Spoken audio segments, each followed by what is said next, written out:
Coach, I guess missed opportunities was kind of the theme coming out of the game. You just rewatch the film. How frustrated were you? Okay, you're still on the last week's game. Hey, the first time we got a chance. Do we ever get to the next game around here, Michael? No. You know what? Going back, digging that wound back up again there. It totally was that. It was totally that when you analyze it and you review the film and you kind of have an idea, I guess, after the game, but you don't know it as well till you watch it again. We felt like we left 18 to 14 points without doing anything extraordinary. Not saying somebody would have jumped a tall building or something, outran a speeding train or something, that were there. That okay, all you have to do is just execute a simple assignment, okay? For example, the first drive, you drive it, I don't know, we've driven it about 70 yards, and he fumbles the ball. And it wasn't a vicious hit. It wasn't, a decapitation, not like the guy made some great play. Now the guy did slide off a block, give him credit with that, but it was poor ball security from a guy that really doesn't fumble very much. You know what I'm saying? We haven't had that issue. Second drive, we're driving the ball down the field, and we have a quarterback sneak situation out of a huddle break, and we make more than enough yards, and the tight end didn't get set, which there was no reason for that. Everybody else was set. 10 guys are set, one guy's not set. So it's a mental error just of some reason right there, stalls that drive, puts us back at 3rd and 7, back. We'd have been right there around the 20-yard line. We have another drive, 3rd and 6. We run an option route with the back.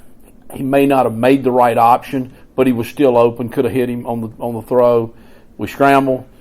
We make a great throw and catch, but he's out of the end zone, which that's part of the game. You got to know when you're down. Should have run the ball. Should have made a better decision. If he runs the ball, he probably scores. He surely makes the first down. Okay. We settle for a field goal there. We don't have any points in the other ones. Could have had anywhere from 6 to 14 in the other one. And then we have another one where we just make 2 bad reads where we had the play called and just make bad decisions, so we have to settle for field goals. So it was all once we got down there, too. Because they're a good defense. You're not going to just wipe them out. You're not just going to run it down their throats or throw it over their heads all the time. But we were playing good enough to have had somewhere between 14 and 18 more points. And that is the frustration part. That right there is really, really, because you got to not beat yourself up all week with the shoulda, coulda, wouldas, but it's hard not to, when you don't have a game especially, to not keep thinking, wow, we have really closed the gap here and got ourselves in position to win. Now we got to do it, though. You know what I'm saying? Because close doesn't count in football. How do you coach a guy like Keaton who does not fumble very much, as you mentioned, but fumbles in a very key situation like that? I mean, well, it was, you don't. I mean, a guy like Keaton, you don't go out there and beat him up, physically or mentally, because there is a point in there where I guess you can have them overthinking, and then they won't ever run very well with the ball. You just keep doing those drills, though, and we do a lot of ball security drills here. They're very competitive. They're very tough drills. The offense kids don't particularly love them. I tell them all the time, I get it. You go to summer camp, they got ping pong, they got canoeing, they got, go to the water park. They got ball security drills. Nobody signs up, go do ball security drills where people are going to be punching you, hitting you, and pulling you. But in the end, you're going to be glad you went to ball security class because you're going to end up having the ball. And so we just do those again. And because it was a technique deal. There's a basic principles that you coach: 5 pressure points, the ball high and tight, 2 hands, which means actually grab the wrist. You don't actually put another hand on the ball. So it's very specific. Coach Foster does a phenomenal job with that, and you just go back and you just keep doing those fundamentals. I asked Coach Hughes about Walter Simmons. He obviously came in as a good athlete. How does he transition to quarterback? Do you think he can play it at this level? Well, he is still a great athlete. In fact, he's a better athlete every day that we see him. He's doing a fantastic job for the defense running the scout team when they're playing against running quarterbacks, like we did against Charleston Southern, I guess, who had a guy that could really run. He did a great job that week. He's done a good job already. They've prepped a little bit for Navy so you've got to start to do that a little bit early. And he's learning to play quarterback. You know what I'm saying? He can play. Yes, he can play quarterback at this level. He's not better than the guys we got right now today to play quarterback because he just is not ready with the system. He's not ready to make the throws. We would have to adjust the offense. But we recruited him for that reason, because I wanted a athletic quarterback that could beat you with his feet, could beat you with it running like that. You know what I'm saying? I don't want to put that on him that he's Lamar Jackson. All the kids call him Lamar, for that reason somewhat. There was a time when a lot of people said, well, Lamar's not going to play quarterback. They're going to end up moving him too. And now see what's happening there. Now, for every one of those, there's a Dwayne Harris that walks in your office someday and goes, you know what? I think I'd like to play right now. I don't know if I want to wait anymore. So we'll see how that plays out. But we love him. It's great that he's here, and he's doing a fantastic job of doing what he's asked to do right now. Coach kind of framed this week as a week where you can kind of get some of the young guys on the field. Is it a week where you can kind of take those pieces and maybe fix the ship overall? You can kind of like galvanize some things with some depth? Well, it has definitely been a week that you can rest some of your guys that have played like every snap. We've let Houghton rest a little bit this week because he needs it. He's been in there so much. We've let those running backs rest a little bit, in the competitive drills, because now Pop's gotten more work, Lorenzo's gotten more work in those situations. There's a couple of the receivers we've done that with too. We don't have enough linemen really to probably do it. We're using them to get through practice anyhow. But we've been able to work them in the drills. We've been able to work them more in the team situations.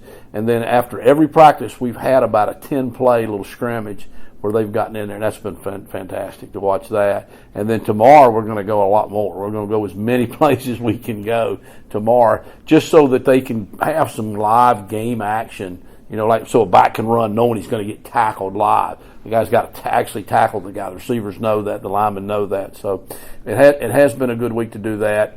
The open dates come, right in the middle of the season, which I guess is pretty good timing. You hate to go in to open date. For me, I hate to go into it after a loss because that's the thing that keeps you going. If you got another game, you don't have time to sit there and like I say, the shoulda, coulda, woulda is too much. But at the same time, I think it will give us a time to maybe gain up a little bit, rest up, get a couple guys a little more healthy, because nobody's healthy by this time 100%. Everybody's got aches and pains, so they can rest up. He's going to give them some good time off this weekend, and then we got a great opponent now. Houston's playing well defensively, like fourth in the country in total defense. They're lights out right now. So we just went into Central Florida, who I thought we had great respect for their personnel, and unfortunately we put it on. We were like, oh my God, Houston looks even better. So hey, but that's life. That's college football. 6 games in, you mentioned kind of halfway point. When you look at the first half of the season, how would you kind of self-grade the offense as a whole? I don't know. We don't do that kind of stuff. That's the kind of stuff y'all do, and that's great. I know people enjoy reading that. We grade them every week, right, on the game and stuff like that. I don't ever want to be 3-3. I hope I'll never get to where I settle for 3-3. Now, the reality of that is that going into the season, there was a scenario there where I thought this could be really bad still, you know what I'm saying? Even though I think we're better, we are better. I don't know if everybody knows that or not, but we're better.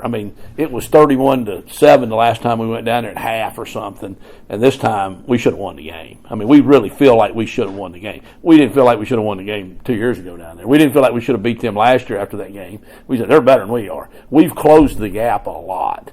Now, we got to get over the hump, because that's the only thing that matters, is winning and losing in this business. I'm saying the horseshoes, you can get close, I guess, whatever. But in football, you got to win. So I'm just in a place where if I thought about it, I'd sit there and I'd be really disappointed. We should be scoring more points. We have that opportunity. We have done that at times. We've shown the ability. I tell the offense every day, the only team that stopped you is yourself. You know what I'm saying? And ourselves. So that part I'd be disappointed. But at the same time, they're a great bunch of guys. They are getting better. They're fun to be around. They're fun to coach. I think the next 6 games is going to really be good for us. So we're just going to keep focusing on, straight ahead. What's a bye week Saturday look like for DK? What does a what? Bye week Saturday look like for DK? A bye week Saturday is a dream. You're right. I hadn't had a chance to maybe plan it out by the hour, but my wife says I do that. Like I run my personal life like it's a practice schedule. I'm sick enough that I'll watch a lot of football. I know some guys will not, but I actually will. but I won't be nervous and I won't have an upset stomach about it, and the outcome will not affect me nearly as much as it does when I'm involved in it, but I will watch that. So that'll probably be the most of it, to be honest with you. If the Red Sox were playing or the Braves were playing, I will definitely be watching some of the baseball because I'm a huge baseball fan, obviously, as some people know. But I'll be out recruiting, and I'm looking forward to that. It's been so long since we've been on the road that I'm really excited about. I don't get to go till Friday. Some of the coaches are going tonight and leaving, but I'm really looking forward to just getting out and seeing a high school game, believe it or not, too, and eating an old cruddy hot dog at the game or something, which is, I don't know, it's just fun. Something about eating a hot dog at the game, right? So. All right. All right, thank you guys. Appreciate it.